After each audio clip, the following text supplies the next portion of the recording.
Puji nama Tuhan, saya ucapkan selamat pagi. Saatnya kita akan mulaikan ibadah pagi hari ini. Saya undang kita sama-sama bangkit berdiri.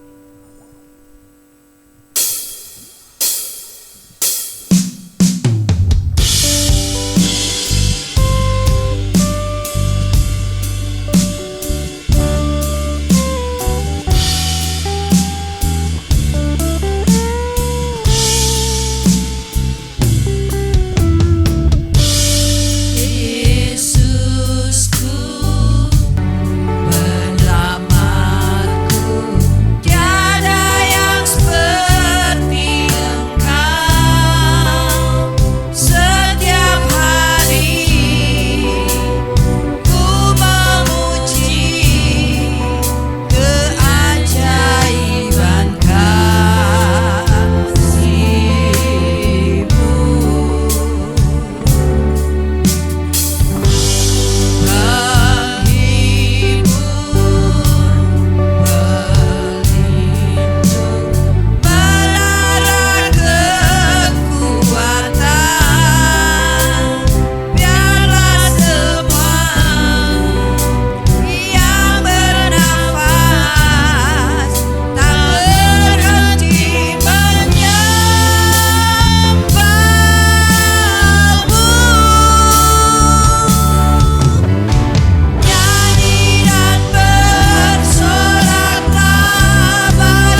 karena anugerah-Mu kami boleh ada sebagaimana kami ada.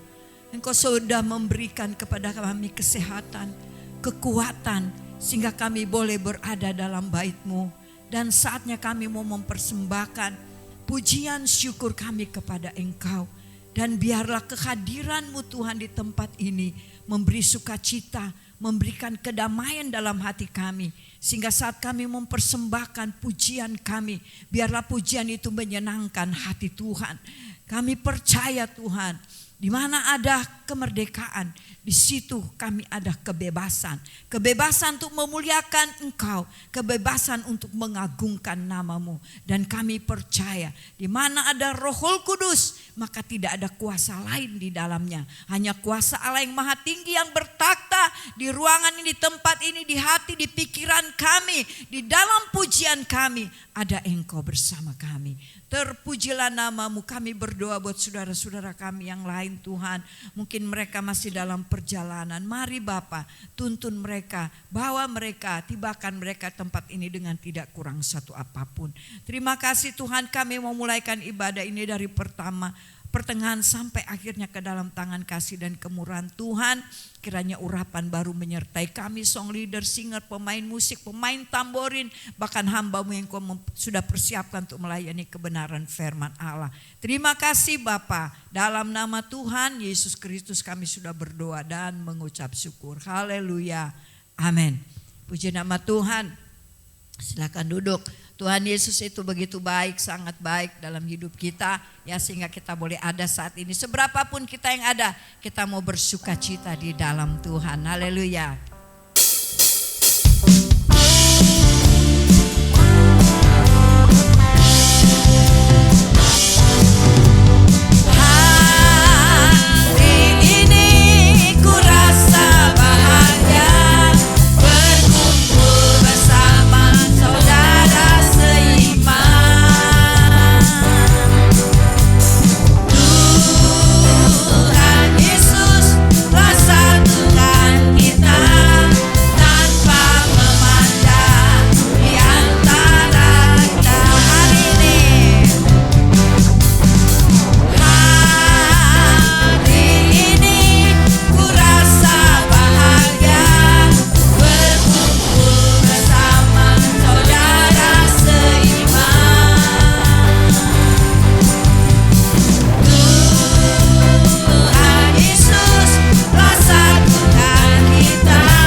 kurang semangat.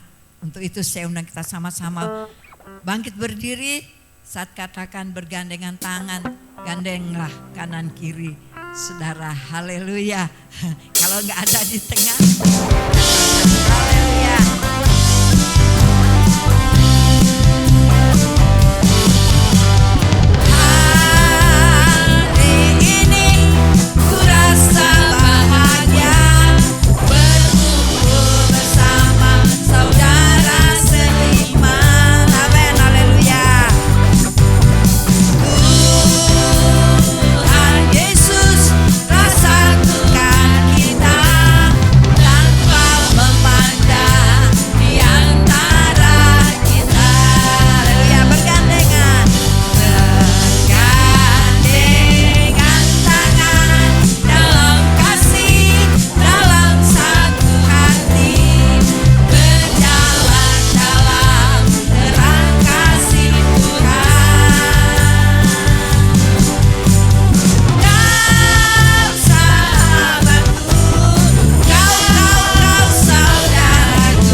Bapak Ibu saudara sekalian yang mau menyaksikan kasih dan kemurahan Tuhan, saudara boleh maju ke depan untuk menyaksikan betapa baiknya Tuhan buat hidup kita. Sambil menunggu, kita akan nyanyikan pujian Sungai Sukacita. Haleluya.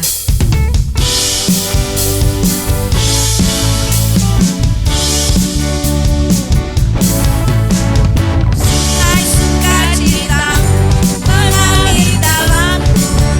Oh Yesus, Yesus, Yesus, anggur sukacita melimpah dalamku. Ku menari dan bersuka, puji-Mu di setiap waktu, sebab sungai sukacita ada dalamku. Sungai sukacita, sungai sukacita mengalir dalamku. Oh yes, yes, yes, yes, anggur sukacita melimpah dalamku. Ku menari dan bersuka, puji-Mu di setiap waktu, sebab sungai sukacita ada dalamku. Mengalir, mengalir bersamamu, bersuka di dalammu, mengikutimu Tuhan dalam kegerakanmu. Amin. Melayanimu Tuhan di dalam sukacitaku, sebab hanya Tuhan yang membuat sukacitaku penuh. Sama-sama kita bangkit berdiri.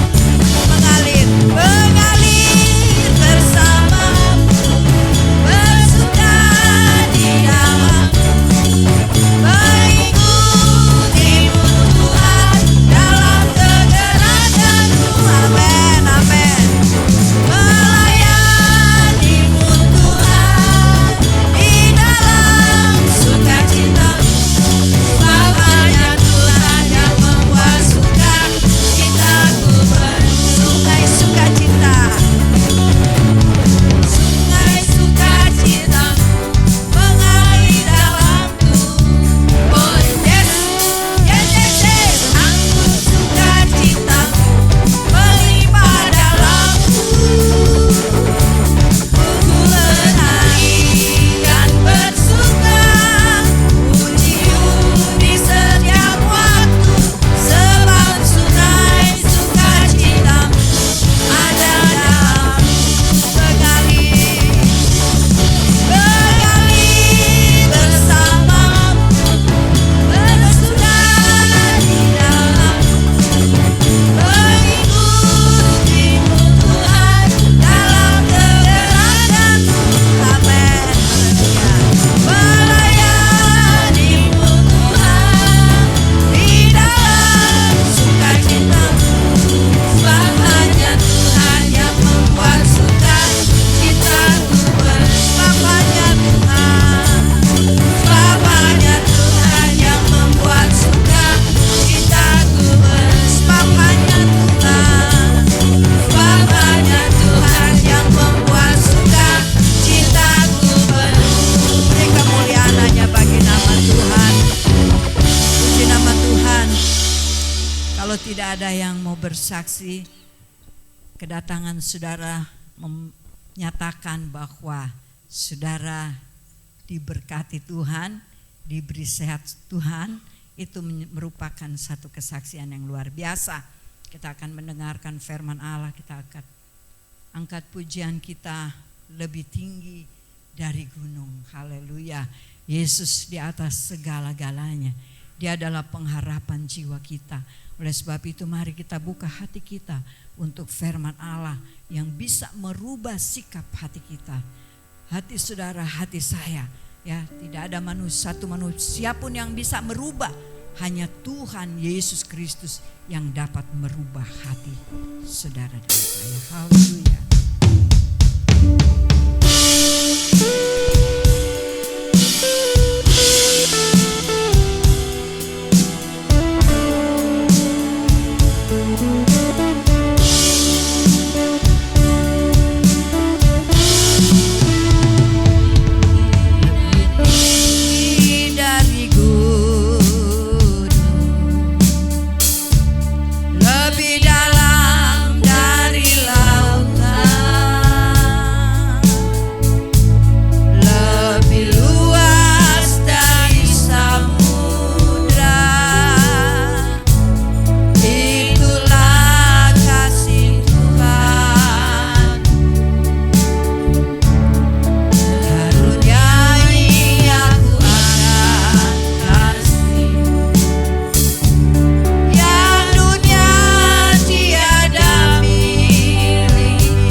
Glory, glory, haleluya.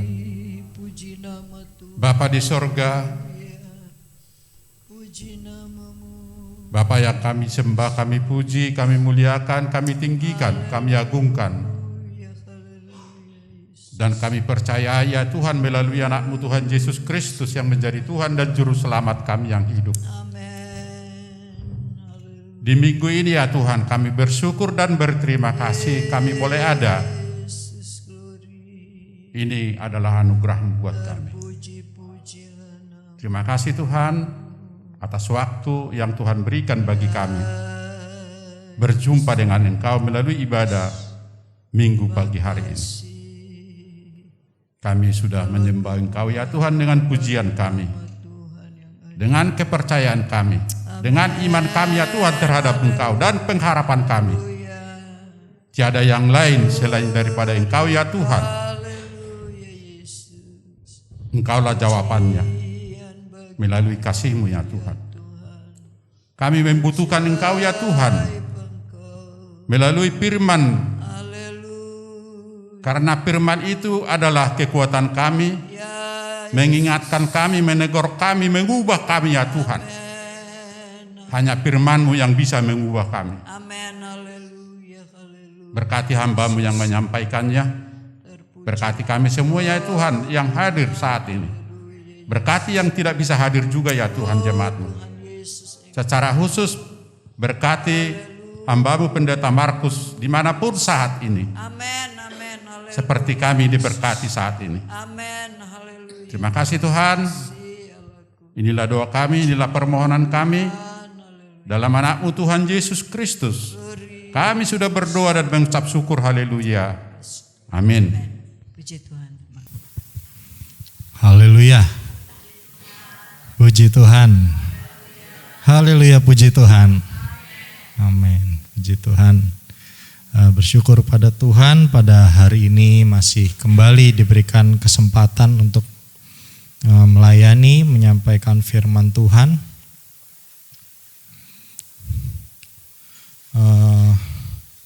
Saudara, mungkin perlu saya infokan bahwa beberapa hari yang lalu salah satu orang yang berperan penting dalam GPDI meninggal dunia ya. Mungkin sebagian besar sudah ada yang mendengar, yaitu almarhum Bapak Pendeta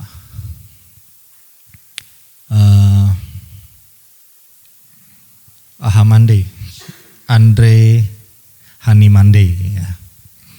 Ya, beliau adalah orang yang sangat berperan penting dalam GPDI dengan pengajaran-pengajarannya. Ya, pada beberapa hari yang lalu beliau meninggal dan tentunya banyak yang merasa kehilangan ya, di umur yang ke-90 tahun.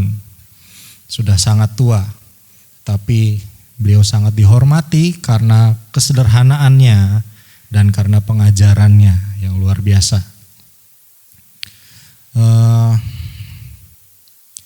Pada hari ini Bapak Ibu Saudara, saya akan membawa firman Tuhan berjudul Besar di Dalamku.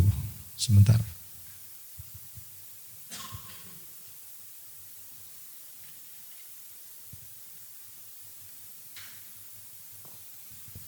Ya.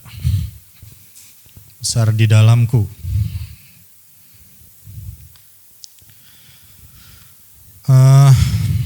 Di hari-hari sekarang Bapak Ibu Saudara, kita menjangkau informasi bisa dengan sangat cepat dan sangat banyak ya. Kalau kita buka handphone, kita mau melihat sesuatu aja pasti ada iklan-iklan.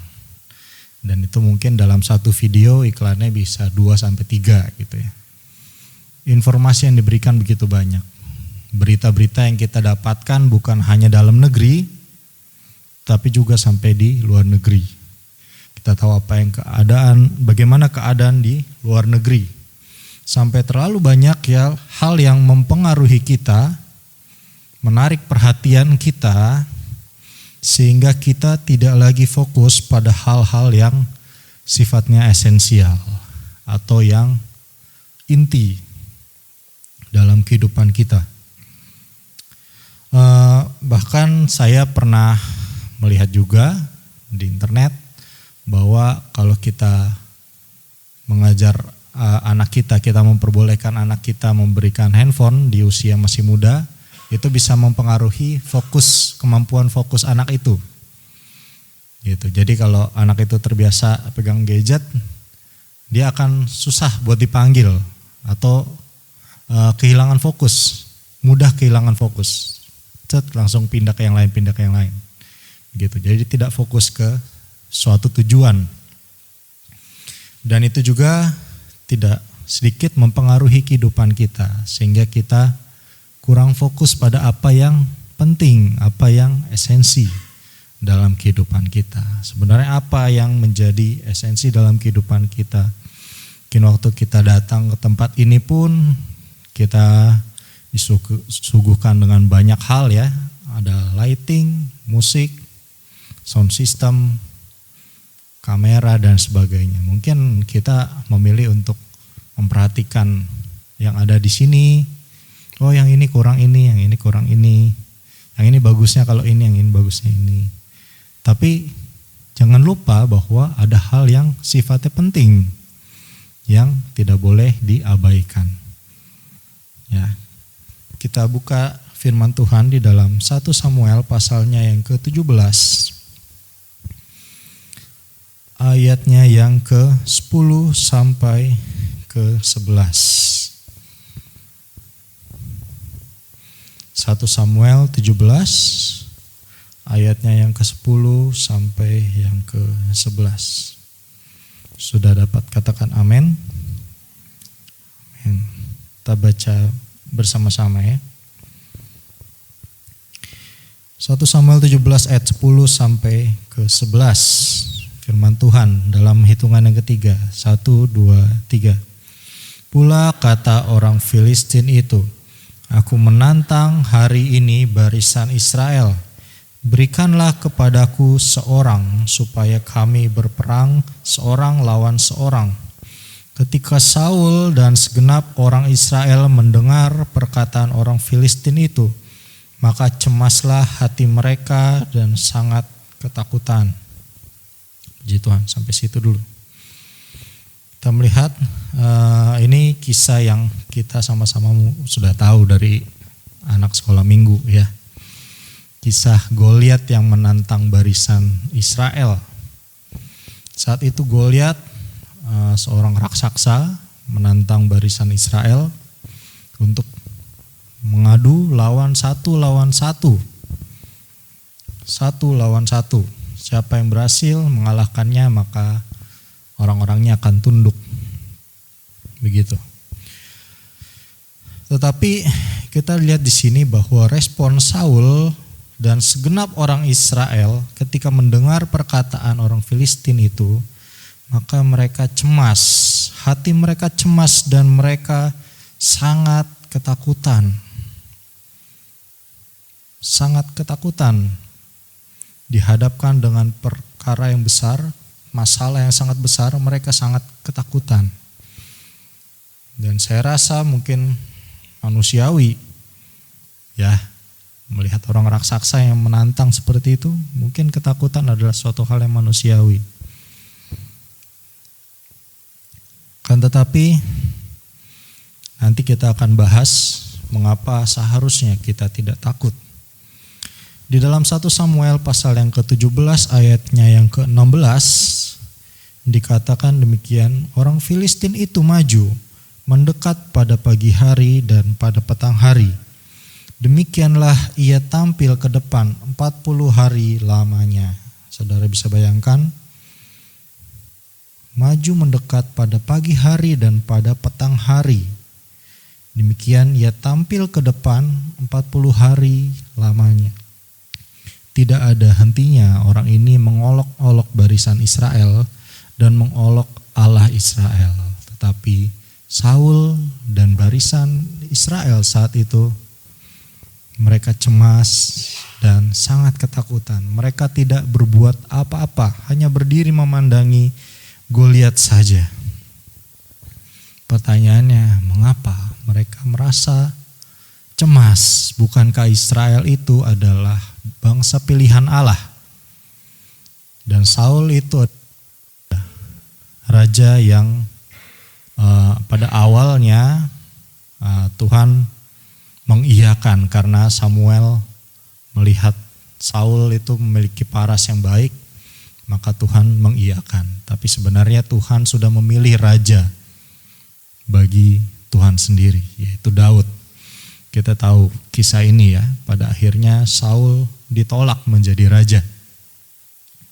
Pertanyaannya, mengapa Saul dan bangsa Israel itu ketakutan padahal mereka adalah anak bangsa-bangsa pilihan Allah?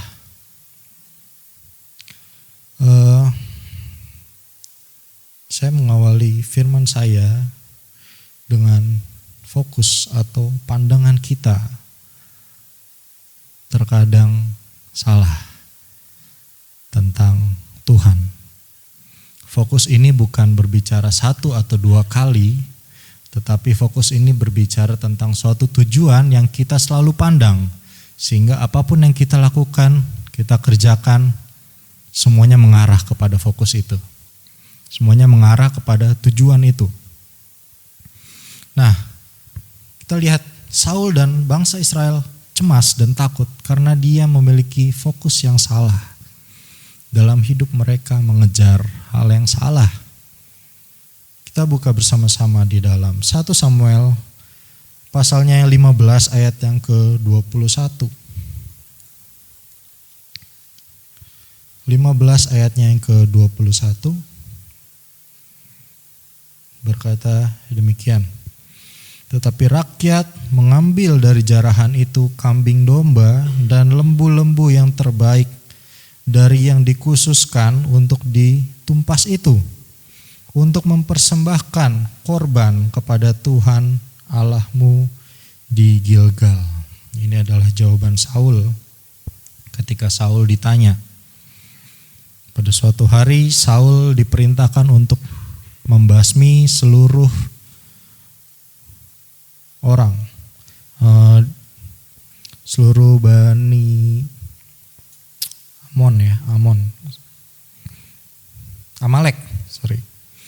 seluruh Bani Amalek. Kan tetapi disisakan oleh Saul raja dan ternaknya. Dan Saul berkata, rakyat ini memaksa saya untuk saya bisa mengambil ternak yang terbaik untuk dipersembahkan sebagai korban. Saudara, yang namanya korban itu seharusnya berkurang atau tidak? Ya, korban itu seharusnya berkurang, saudara. Tetapi orang-orang Israel ini licik, dia gak mau berkurang, dia memakai jarahannya itu sebagai korban. Supaya apa yang menjadi miliknya tidak dipakai untuk korban. Dengan seolah-olah mau memberikan yang terbaik kepada Tuhan. Saya mau menyediakan lembu yang terbaik untuk korban pada Tuhan. Padahal Tuhan tahu hati mereka. Korban itu selalu berbicara tentang berkurang. Kita berkorban. Kita berkorban waktu untuk Tuhan, berarti waktu yang kita miliki, sebagian kita berikan untuk Tuhan. Waktu kita berkurang. Kita korbankan uang untuk perpuluhan, uang kita berkurang. Itu adalah korban. Tetapi orang-orang Israel ini tidak mau memberikan korban. Karena apa? Fokusnya hanyalah kepada materi. Dia sayang memberikan korban. Saudara, tadi saya buka khotbah saya dengan pendeta Ahamande, ya, salah satu pahlawan GPDI, dikatakan begitu. Nah, saya ingat beliau pernah katakan begini, jangan takut memberi untuk Tuhan. Katakan, jangan takut memberi untuk Tuhan. Kira-kira apa yang ditakutkan orang kalau orang itu mau memberi untuk Tuhan? takut kekurangan, takut gak ada waktu untuk diri sendiri, gak ada waktu untuk me time. Orang itu takut kekurangan, pikirannya masih materi. Tapi beliau katakan jangan takut memberi untuk Tuhan atau memberi untuk pekerjaan Tuhan.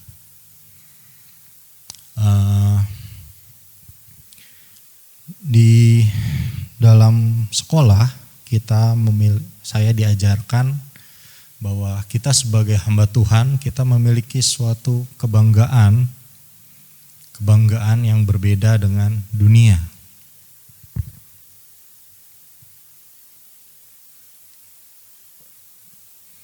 Mungkin dunia bangga kalau punya rumah besar, mewah, atau bangga memiliki anak yang berhasil, atau bangga memiliki jabatan yang sangat tinggi, atau bangga telah menikmati segala hal yang di dunia, memiliki banyak, memberi banyak.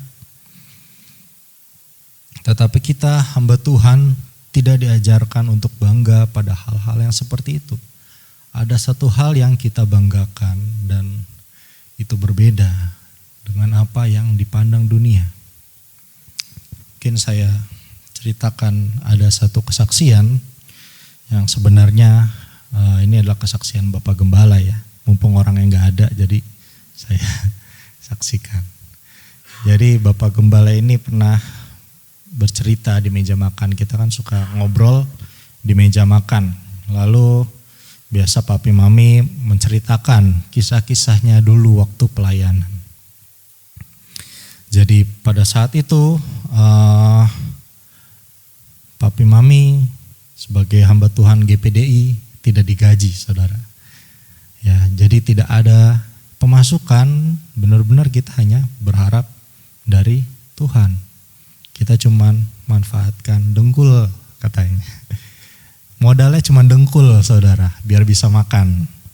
Apalagi waktu itu sudah punya anak. Waktu itu di Batu Ceper ya, Batu Jajar.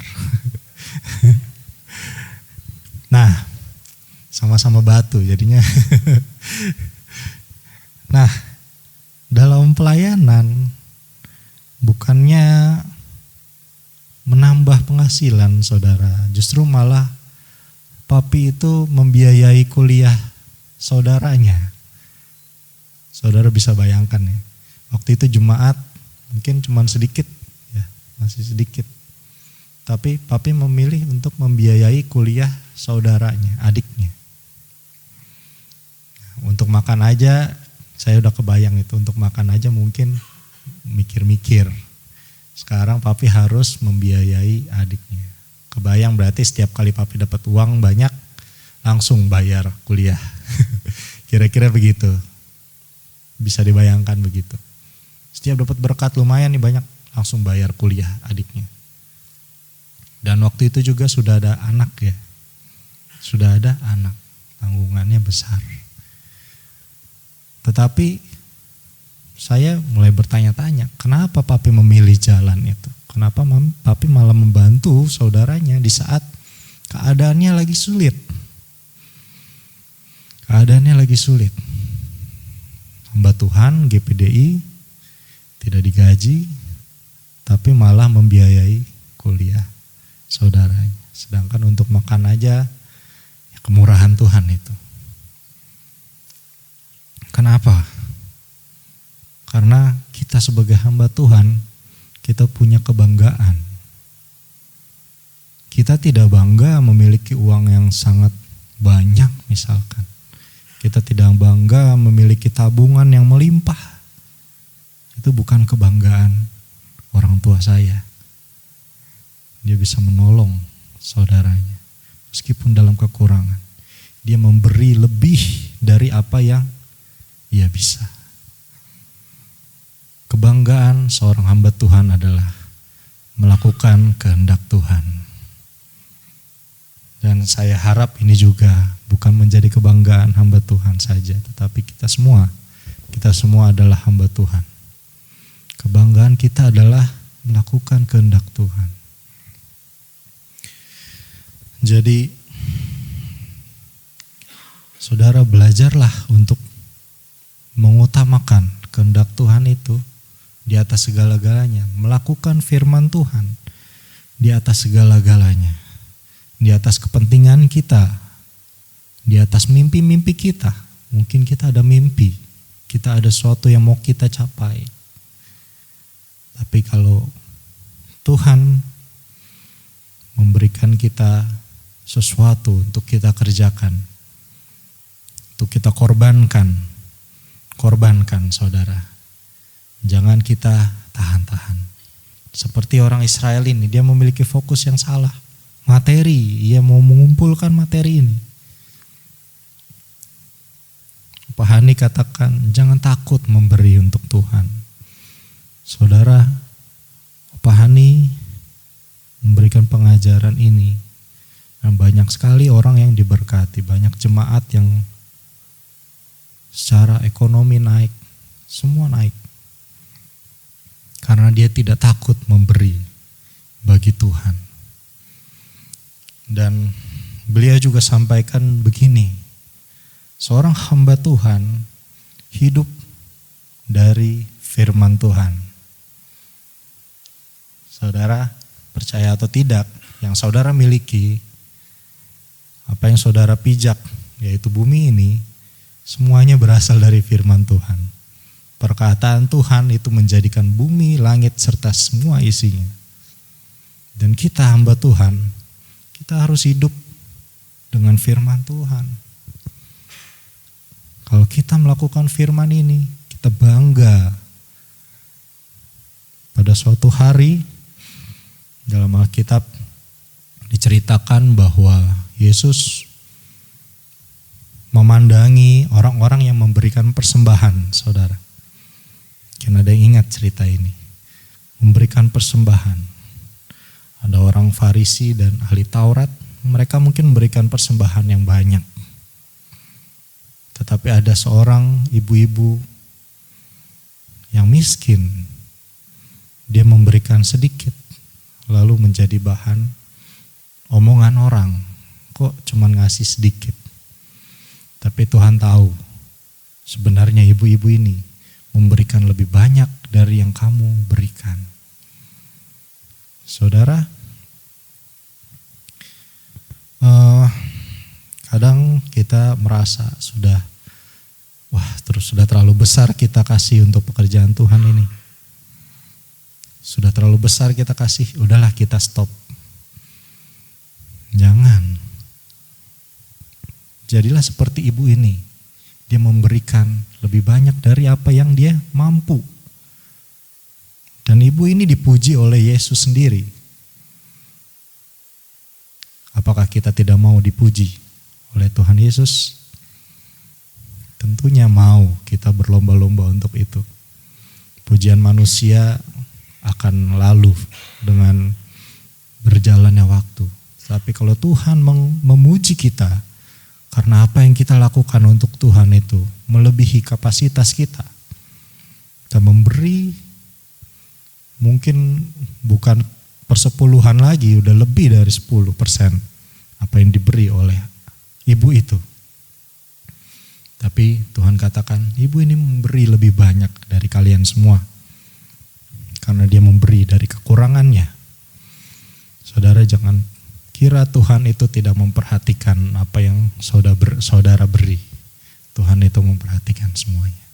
Tuhan akan memberikan upah sesuai dengan setiap pekerjaan saudara.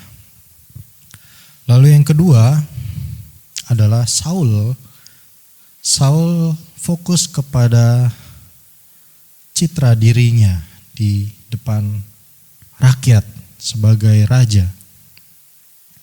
Di dalam 1 Samuel 15 ayatnya yang ke-30 berkata demikian, tetapi kata Saul, aku telah berdosa, tetapi tunjukkanlah juga hormatmu kepadaku sekarang di depan para tua-tua bangsaku dan di depan orang Israel. Kembalilah bersama-sama dengan aku, maka aku akan sujud menyembah kepada Tuhan Allahmu. Kita lihat bahwa Saul tahu dirinya berbuat salah karena tidak membunuh Raja Amalek. Kan tetapi dia meminta kepada Samuel untuk menghormati dia di depan para tua-tua Israel, bangsa Israel. Ini adalah orang yang fokusnya kepada pride atau kebanggaan diri, citra diri. Saya sudah katakan tadi, mungkin orang ini lebih takut kehilangan followers daripada takut kehilangan Kristus. Karena dia selalu kelihatan sempurna. Dia mau kelihatan besar di depan orang-orang sebangsanya. Dan ini adalah fokus yang salah. Kita tidak mau fokus seperti ini. Karena kita tahu di pasal yang berikutnya, ketika masalah besar datang dalam kehidupan mereka, tidak ada yang berani maju melawan Goliat. Mereka cemas dan sangat ketakutan karena memiliki fokus yang salah selama ini. Sehingga gitu ada masalah besar datang, takutlah mereka, sangat ketakutan dan cemas. Kan tetapi Daud, kita perhatikan kehidupan Daud. Dalam 1 Samuel 17 ayatnya yang ke-37, 1 Samuel 17 ayatnya yang ke-37. Firman Tuhan berkata demikian, "Pula kata Daud, Tuhan yang telah melepaskan aku dari cakar singa dan dari cakar beruang, Dia juga akan melepaskan aku dari tangan orang Filistin itu." Kata Saul kepada Daud, "Pergilah, Tuhan menyertai kau." Puji Tuhan. Pula kata Daud, "Tuhan yang telah melepaskan aku dari cakar singa." Saudara, kita tahu latar belakang Daud sebagai seorang penggembala kambing domba yang cuman 2-3 kambing domba. Dia mengalami pengalaman dengan Tuhan. Dia katakan, "Tuhan membantu aku melawan singa dan beruang, membuat aku kuat untuk mengalahkan singa dan beruang. Maka Tuhan juga akan membuat aku kuat menghadapi Goliat." Saudara, kepercayaan macam seperti ini itu bukan hal yang biasa-biasa saja. Ini adalah perkataan iman yang luar biasa. Karena Daud begitu mengenal Tuhannya. Daud mengenal Tuhannya dan Daud sangat dekat dengan Tuhannya. Kita perhatikan Tuhan yang menolong ketika ia melawan beruang dan singa. Dia sadar betul tentang kehadiran Tuhan dalam pekerjaannya. Maka Tuhan juga akan menghadapi Goliat. Dari tadi nggak ganti-ganti slide-nya. Maaf. Oke. Hubungan Daud dengan Tuhan. Oke, kita buka di dalam Mazmur 103 ayat yang 13.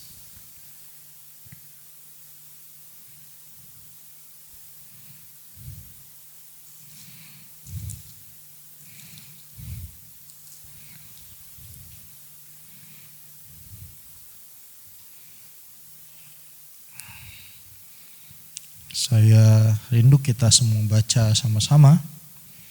Setelah hitungan yang ketiga, seperti Bapa sayang kepada anak-anaknya, demikian Tuhan sayang kepada orang-orang yang takut akan Dia. Sekali lagi maaf saudara.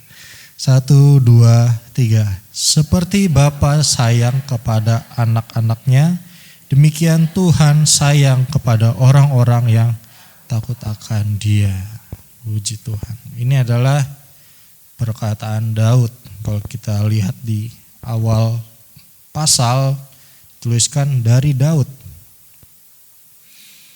Daud adalah orang yang pertama yang menyatakan hubungannya dengan Tuhan itu seperti bapa dan anak. Setelah itu baru kita tahu bahwa oleh karena roh kita bisa memanggil ya Aba, ya Bapa. Tapi dalam Alkitab pertama kali menyebut dirinya memiliki hubungan yang dekat seperti bapa dan anak itu adalah Daud. Daud memiliki hubungan yang sangat erat seperti bapa dan anak. Seperti bapa sayang kepada anak-anaknya, demikianlah Tuhan sayang kepada orang-orang yang takut akan Dia. Saudara, ini adalah dasar mengapa Daud tidak takut menghadapi Goliat. Karena dia memiliki hubungan yang erat dengan Tuhan. Dia memiliki hubungan yang erat seperti bapa dan anak. Imannya sangat besar. Karena hubungan yang erat ini. Dalam Roma 10 ayat yang ke-17 kita tahu bahwa iman timbul dari pendengaran akan firman Kristus. Bapak Ibu Saudara, semakin kita sering menyelidiki firman Tuhan, maka semakin kita mengenal Tuhan, semakin iman kita dibentuk, diproses menjadi semakin besar. Sehingga apapun tantangannya, itu menjadi tidak ada artinya lagi. Begitu besar iman Daud, bahkan ketika seluruh orang Israel tidak ada yang berani melawan Goliat, tapi dia berani. Bapak Ibu Saudara, saya mau memperjelas lagi bahwa orang-orang Israel ini bukan orang-orang yang badannya cungkring, saudara. Mereka ini badannya six pack semua gitu. Kalau bisa digambarkan six pack semua. Orang-orang yang terlatih untuk berperang. Bahkan saudara-saudara Daud yang lain itu badannya bidang, tinggi. Demikian Saul juga orang yang tinggi. Katanya dari pundak leher ke atas ini lebih tinggi daripada orang-orang sebangsanya. Jadi secara perawakan mereka harusnya lebih berani melawan Goliat. Tetapi Daud, dia percaya kepada Tuhan dan dia mau berani mengalahkan Goliat. Dan kita mesti tanyakan kepada kita sendiri saat ini bahwa bagaimana hubungan kita dengan Tuhan. Bagaimana hubungan kita dengan Tuhan? Daud memiliki fokus yang tepat, yaitu hubungannya dengan Tuhan. Itu yang menjadi fokusnya. Ketika Bapak Ibu Saudara datang ke tempat ini, saudara harus memiliki fokus yang tepat, yaitu saudara ingin bertemu dengan Tuhan. Dalam ibadah, saudara ingin mendengar firman Tuhan, perkataan Tuhan. Kita harus hormati setiap firman yang keluar dari mulut Allah. Kita hormati firman Tuhan. Karena firman Tuhan ini adalah Tuhan sendiri. Dalam Yohanes pasalnya yang 1 ayat yang 1 katakan, pada mulanya adalah firman. Firman itu bersama-sama dengan Allah. Dengan firman itu adalah Allah. Jadi setiap perkataan firman ini adalah Allah sendiri yang berbicara, dan kita harus menghormati, menghargai setiap firman.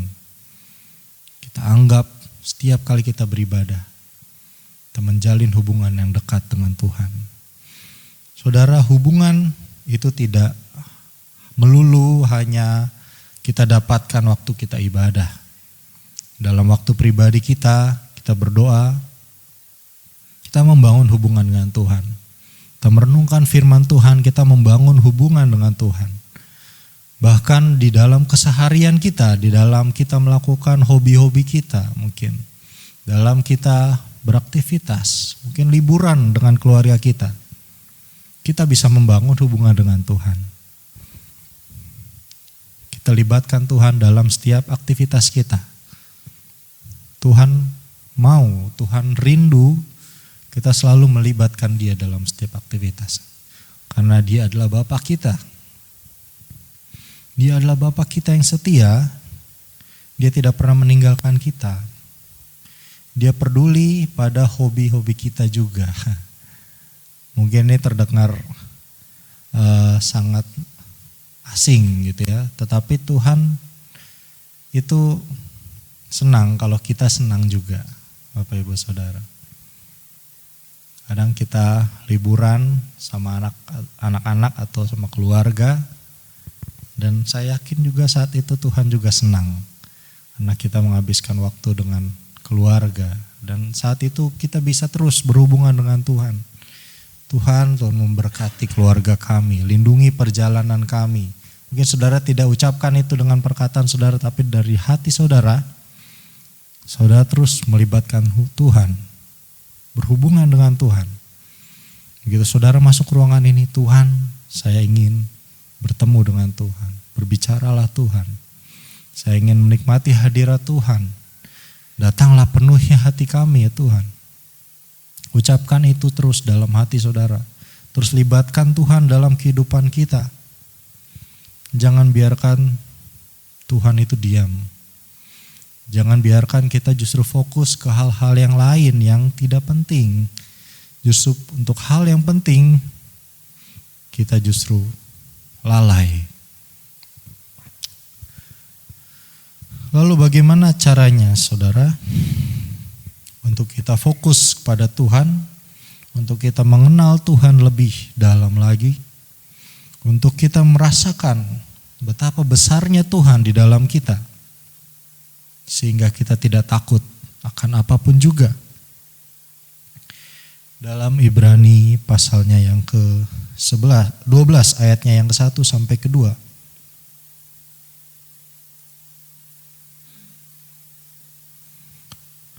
Ibrani 12 ayatnya yang ke-1 sampai yang ke-2.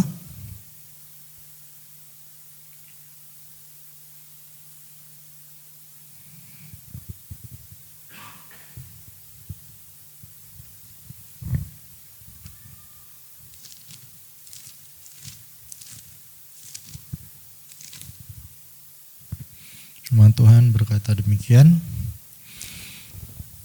Karena kita mempunyai banyak saksi bagaikan awan yang mengelilingi kita, marilah kita menanggalkan semua beban dan dosa yang begitu merintangi kita dan berlomba dengan tekun dalam perlombaan yang diwajibkan bagi kita.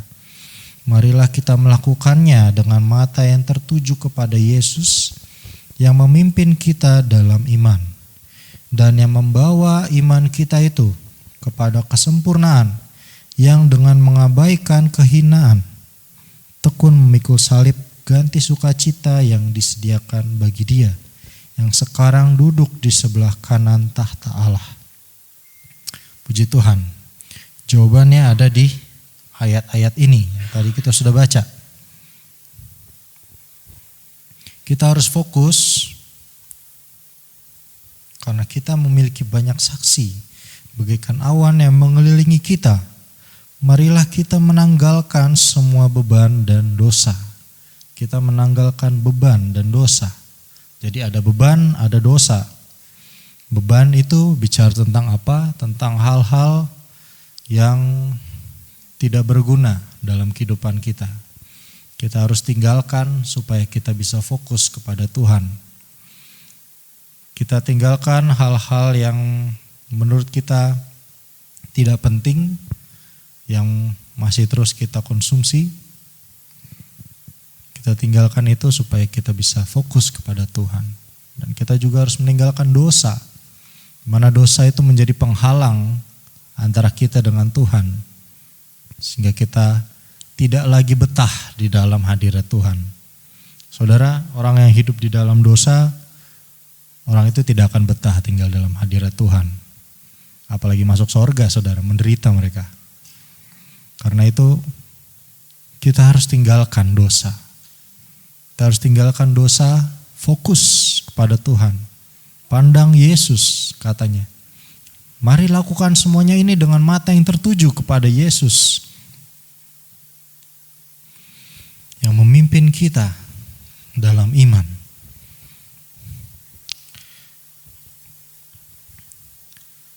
Saudara, saya katakan tadi bahwa dalam dunia digital saat ini ada banyak distraksi yang menghabiskan waktu kita, menghabiskan tenaga kita. menghabiskan pikiran kita untuk melakukan hal-hal yang tidak berguna. Kita harus meninggalkan hal-hal tersebut supaya kita bisa memperoleh Kristus. Supaya Kristus itu terus menjadi bertumbuh dalam kehidupan kita. Iman kita bertumbuh, Kristus bertumbuh. Sehingga Kristus menjadi besar dalam kehidupan kita. Mungkin ini adalah salah satu ayat yang menggambarkan tentang bagaimana kita harus fokus hanya kepada Yesus.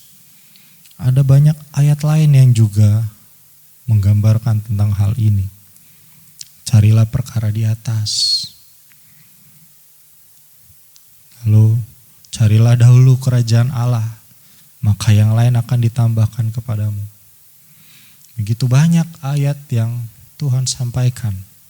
Firman Tuhan yang Tuhan sampaikan kepada kita. Untuk kita fokus mencari Tuhan. Fokus membangun hubungan yang kuat bersama dengan Tuhan. Membangun hubungan yang erat. Seperti Daud, dia membangun hubungan yang erat. Seperti bapa dan anak. Saudara bisa membayangkan bagaimana Daud itu bisa menggambarkan hubungannya dengan Allah seperti bapa dan anak. Saya sendiri tidak bisa membayangkan bagaimana Daud bisa kepikiran. Saya rasa ini adalah pekerjaan Roh Kudus dalam kehidupannya. Sampai dia berani berkata demikian. Begitu dekat. Lalu hubungan itu juga kita dapati dengan kita bertekun di dalam doa dan firman Allah. Bertekun di dalam doa dan firman Allah. Jadi kita tahu dalam hari-hari yang terakhir dikatakan bahwa hari yang sukar, kita memiliki kekuatan yaitu cuma dua, yaitu Roh Kudus dan firman Tuhan. Hanya dua ini kekuatan kita yang bisa membuat kita terbang. Opa Anis selalu sampaikan bahwa orang percaya itu akan terbang seperti Raja Wali, menggunakan dua kekuatan yaitu firman dan Roh Kudus. Keduanya itu harus seimbang, saudara. Artinya jangan kita baca firman terus tapi kita gak pernah berdoa. Atau jangan kita berdoa terus tapi kita gak pernah baca firman. Nah itu akan menjadi ngegeleong tuh. Bahasanya ngegeleong. Jadi firman dan Roh Kudus itu harus seimbang. Keduanya dibutuhkan, diperlukan dalam kehidupan kita untuk pengenalan kita akan Tuhan. Firman Tuhan, ketika kita membaca, merenungkan firman Tuhan, saudara, maka kita paham, mengenal Tuhan lebih dalam. Tetapi tidak kalah penting kita harus berdoa, meminta Roh Kudus memimpin kita di dalam roh. Karena kalau salah satu tidak dilakukan, saudara, kalau salah satu tidak dilakukan, ini yang terjadi. Ketika kita membaca firman tetapi kita tidak peka terhadap Roh Kudus, kita tidak berdoa, maka yang terjadi kita akan salah tafsir. Kita akan membaca firman, kita akan menafsir dengan pikiran kita sendiri karena tidak dipimpin oleh Roh Kudus. Begitu kebalikannya, kalau kita hanya berdoa meminta Roh Kudus pimpin, kita tidak membaca firman, saudara, mungkin kita akan disesatkan dengan pikiran kita. Karena itu kita butuh pedoman, yaitu firman Tuhan. Kita akan disesatkan dengan pikiran kita, dengan keinginan kita. Kadang kita melihat di YouTube mana khotbah yang sesuai dengan keinginan kita. Nah itu kalau berjalan hanya separuh-separuh, saudara. Nah kita seperti sayap burung Raja Wali, dia harus seimbang. Firman dan Roh Kudus bekerja bersama-sama, membuat kita terbang, mengatasi setiap masalah kita. Saudara, saya yakin kalau kita melakukan setiap firman Tuhan, kita bergantung pada kekuatan Roh Kudus. Kita fokus kepada Tuhan, pada hubungan kita dengan Tuhan, dalam kehidupan kita, dalam keseharian kita. Dan kita tidak lagi fokus kepada apa yang ada di dunia ini. Saat itu Tuhan menjadi lebih besar dalam diri kita. Dan kita tidak akan takut melakukan apapun. Kita tidak akan takut berkorban lagi. Kita tidak akan takut direndahkan orang lagi. Hanya satu fokus kita, yaitu melakukan firman Tuhan. Saya undang pemain musik maju ke depan.